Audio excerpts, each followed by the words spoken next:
हाँ तो दोस्तों, आज जिस टॉपिक के बारे में हम बात करने वाले हैं उसका नाम है चिन्ह परिपाटी, जिसको इंग्लिश में साइन कन्वेंशन कहा जाता है। और इस टॉपिक को पढ़ने के बाद इस चैप्टर का जितना भी न्यूमेरिकल्स है ना, फार्मूला के बेस पर उस सभी न्यूमेरिकल्स को हम बनाएंगे, जो कि एग्जाम में आपसे पूछा भी जाता है। 2 न्यूमेरिकल, ठीक है, ऑब्जेक्टिव में पूछे चाहे लॉन्ग में पूछे, तो उन सब की भी बात करेंगे, ठीक है। लेकिन इसके पहले हमने आपको लेंथ सूत्र की व्युत्पत्ति बता दिया था, उस वीडियो को भी आप जरूर देख लीजिएगा, ठीक है, क्योंकि एग्जाम में आपसे 5 नंबर का वही पूछ लिया जाता है। तो आइए फटाफट समझते हैं साइन कन्वेंशन को, उसके बाद न्यूमेरिकल क्वेश्चन की बात करेंगे। शुरू करते हैं।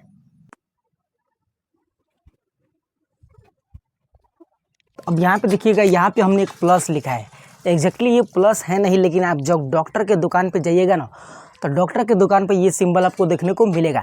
एक बार डॉक्टर से पूछा गया था कि बताइए डॉक्टर साहब, प्लस के सिंबल काहे लिखे हैं डॉक्टर के दुकानों पर?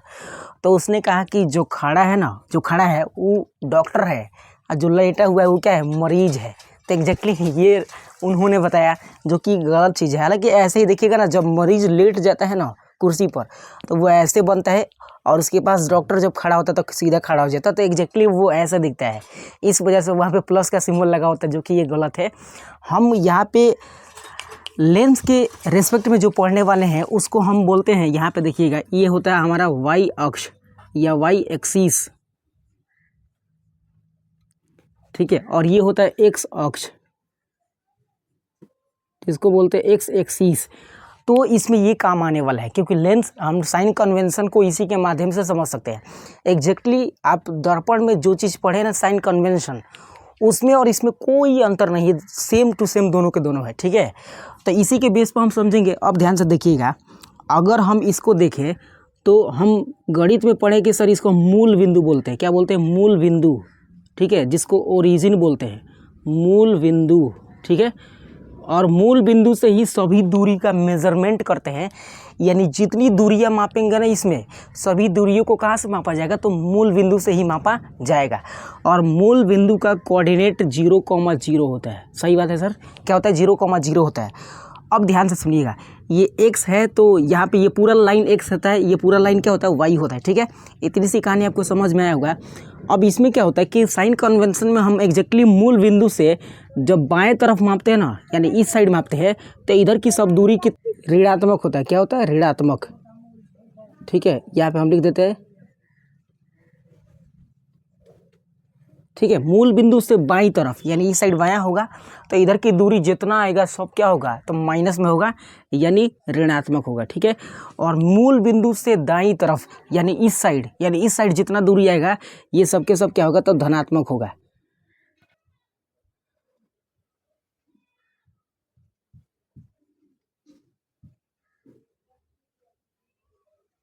यानी पॉजिटिव या प्लस में होगा, ठीक है। तो आपने समझा कि मूल बिंदु से जितना दाएं साइड दूरी होगा, दाएं साइड माने उस साइड, वो सब पॉजिटिव या प्लस में लिया जाएगा। इस साइड जो होगा वो क्या होगा? तो ऋणात्मक होगा, माइनस में होगा। उसी तरह से अगर हम बात करें नीचे और ऊपर की, तो मूल बिंदु से नीचे की जो दूरी होती है, ये भी क्या होता है? तो ऋणात्मक होता है,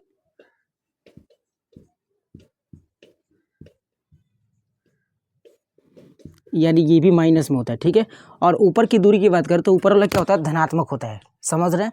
तो इतनी सी तो कहानी थी। अब ये समझ गए तो और भी समझ में आ जाएगा। तो याद रखिएगा कि मूल बिंदु को यहाँ पे मूल बिंदु नहीं कहेंगे, क्योंकि लेंस के रिस्पेक्ट में हम मूल बिंदु को प्रकाश बिंदु कहते हैं। क्या कहते हैं? प्रकाश बिंदु, ऑप्टिकल सेंटर या प्रकाश बिंदु इसको कहते हैं। तो यहाँ पे यह हमारा हो जाएगा प्रकाश बिंदु, ठीक है। जबकि जब हम आपको दर्पण के केस में पढ़ाए थे, तो दर्पण के कंडीशन में हमने समझा था कि प्रकाश बिंदु नहीं, वो होता है ध्रुव। तो ध्रुव में प्रकाश बिंदु और मूल बिंदु सब एग्जैक्टली सेम होता है, बस नाम चेंज करके लिया जाता है, ठीक है। तो आई होप आपको इतनी सी कहानी समझ में आया होगा। अब हम बात करें साइन कन्वेंशन में अवतल दर्पण के लिए, ठीक है। किसके लिए? अवतल दर्पण नहीं, अवतल लेंस के लिए। तो अवतल लेंस की अगर आपसे फोकस दूरी,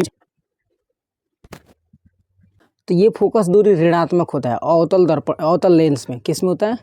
ऋणात्मक होता है, ठीक है। अवतल लेंस में फोकस दूरी क्या होता है? ऋणात्मक होता है। इसका मतलब हम यहाँ पे समझ सकते हैं कि अवतल लेंस जो होगा ना, अवतल लेंस पे यहाँ पे जब बनाएंगे तो उसकी जो फोकस होगी वो इस बाएं साइड में होगा। कहाँ होगा? बाएं साइड में। और बाएं साइड में ही तो फोकस था, जब उसका संरचना पढ़े थे, जब उसमें प्रतिबिंब की संरचना पढ़े थे, तो इसकी फोकस दूरी कहाँ था, बाएं साइड। तो जब बाएं साइड में अगर फोकस होगा तो जाहिर सी बात है उसकी फोकस दूरी क्या होगी, तो ऋणात्मक होगी। किसका, तो अवतल लेंस का।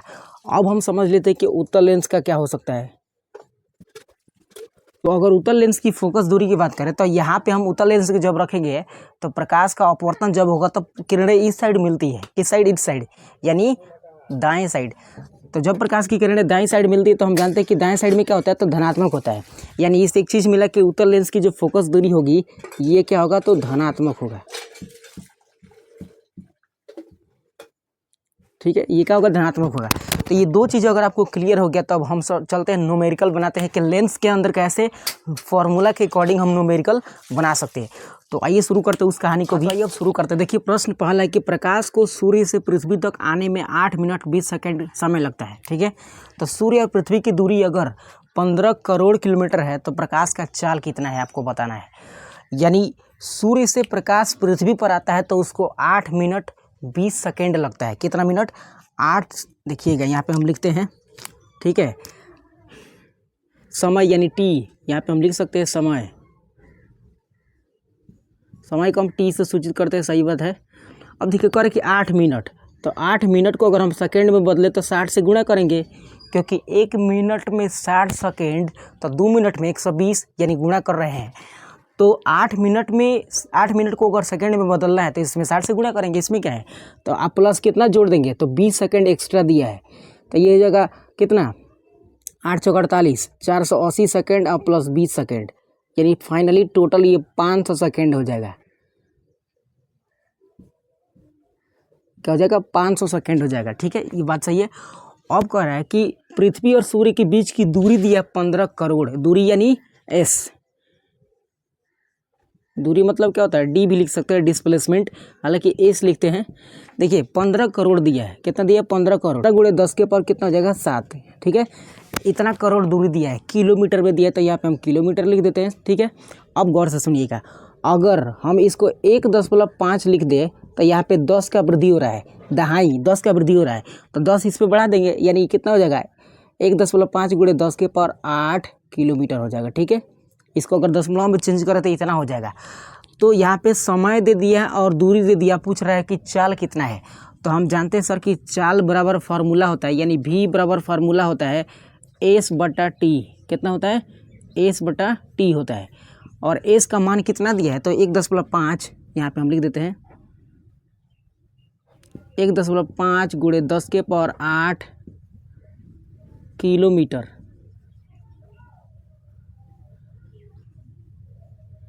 और बट्टा यहाँ पे टी है, टी का मान कितना दिया है, तो टी का मान 500 सेकेंड दिया है, तो यहाँ पे हम 500 सेकेंड लिख देते हैं। ठीक है, अब ध्यान से सुनिएगा, अगर हम चाहें तो इसको लिख सकते हैं 1.5 गुणे 10 के पावर 10 को जैसे कि तैसे लिख देते हैं, 10 के पावर 8 किलोमीटर। ठीक है, और अगर इसको चाहे तो हम लिख सकते हैं 5 गुणे 10 के पावर कितना, तो 2 लिख सकते हैं सेकेंड। ठीक है, उसी तरह से अगर और इसको चेंज किया जाए तो और चेंज करके लिख सकते हैं कितना, 1.5 गुणे 10 के पावर 8 किलोमीटर, और बट्टा, अब यहाँ पे देखिएगा इसके बदले हम लिख सकते हैं कितना, तो 0.5 गुणे 10 के पावर कितना हो जाएगा, ये 3 हो जाएगा, क्योंकि जब 1 दशमलव का वृद्धि करते हैं तो फाइनली एक बढ़ जाता है। अब यहाँ देखिएगा, ये तो दशमलव से दशमलव कैंसिल हो जाएगा, 3 पचे 15, यानी 3 हो जाएगा। ठीक है, और गुणे, अब यहाँ देखिएगा, यहाँ 10 के पावर 8 है और यहाँ 10 के पावर 3 है, और ये दोनों के दोनों भाग में है और दोनों का बेस समान है। तो भाग में जब बेस यानी आधार समान होता है ना, तो पावर घट जाता है। तो 8 में से 3 घटेगा तो 10 के पावर कितना हो जाएगा, तो 5 हो जाएगा। कितना हो जाएगा, 10 के पावर 5 हो जाएगा, और ये हो जाएगा किलोमीटर प्रति सेकेंड। यानी उसकी चाल जो थी ना प्रकाश का, वो था 3 गुणे 10 के पावर 5 किलोमीटर प्रति सेकेंड। अब प्रश्न आया हुआ है यहाँ पर कि निर्वात में प्रकाश की चाल 3 गुणे 10 के पावर 8 मीटर प्रति सेकेंड है, तथा कांच में प्रकाश की चाल 1.80 गुणे 10 के पावर 8 मीटर प्रति सेकंड है। तो कह रहे कि कांच का अपवर्तनांक कितना होगा, यानी कांच में से प्रकाश कितनी तेजी से गुजर के जाएगी, ये आपको बताना है। ठीक है, तो अगर हम लिखें कि निर्वात में प्रकाश की चाल, तो निर्वात में प्रकाश की चाल, निर्वात में प्रकाश की चाल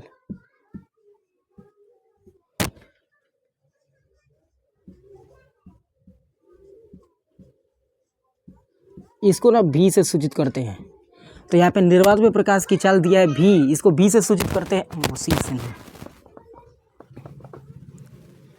यानी सी। देखिए निर्वात में प्रकाश की चाल को सी से सूचित करते हैं। इसका मान दिया है 3 × 10 के पावर, ठीक है, 8 मीटर प्रति सेकेंड। और कांच में प्रकाश की चाल,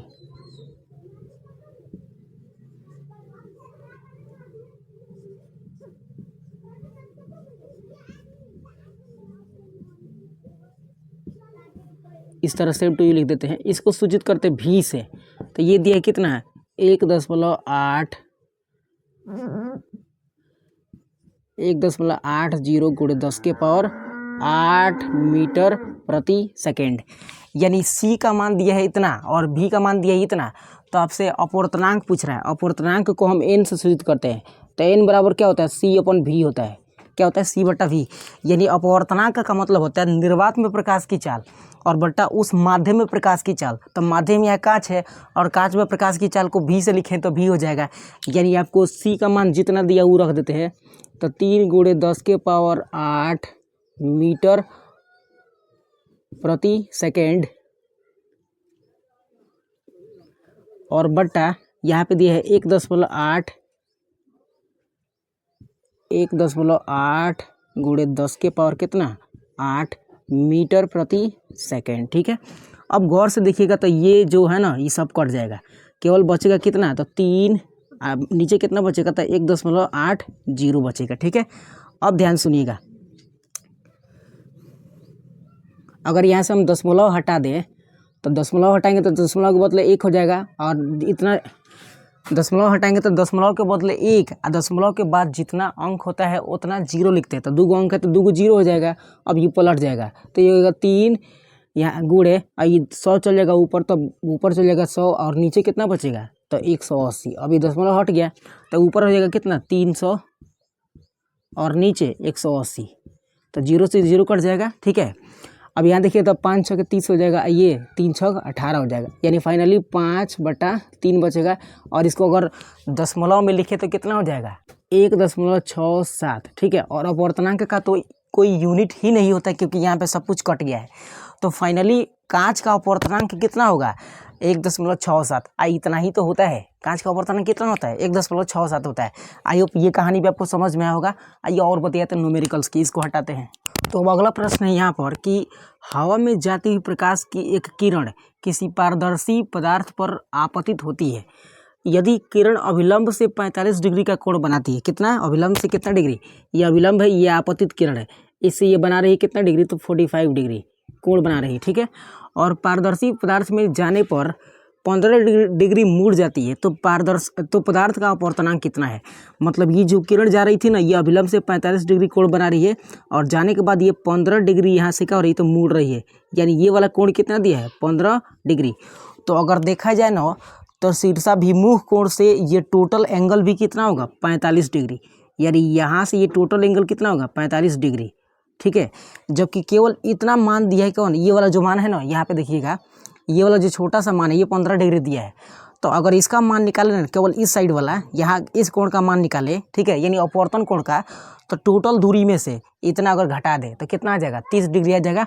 यानी 45 में से 15 निकल जाए तो कितना आ जाएगा 30, यानी फाइनली ये जो अपवर्तन कोण है ना ये कितना डिग्री का हो जाएगा, तो 30 डिग्री का हो जाएगा। ठीक है, अब याद है आपको स्नेल का नियम, स्नेल का नियम कहता है कि किन्हीं माध्यम में देखिएगा आपतन कोण और अपवर्तन कोण, यानी आपतन कोण साइन आई और अपवर्तन कोण साइन आर का अनुपात एक नियतांक होता है। तो यहाँ पे वही फार्मूला लगा सकते हैं हम स्नेल का नियम वाला, यानी साइन आई, ठीक है, और बटा साइन आर, ये लगा सकते हैं। साइन आई यानी आपतन कोण का मान दिया कितना डिग्री, तो 45 डिग्री दिया है। ठीक है, और अपवर्तन कोण यहाँ पे लिख देते हैं हम, ये जगह साइन 45 डिग्री, ठीक है, और बटा यहाँ पर हो जाएगा साइन कितना, तो साइन यहाँ पे 30 डिग्री हो जाएगा, क्योंकि आर का मान यहाँ पे निकालने घटाकर 30 डिग्री।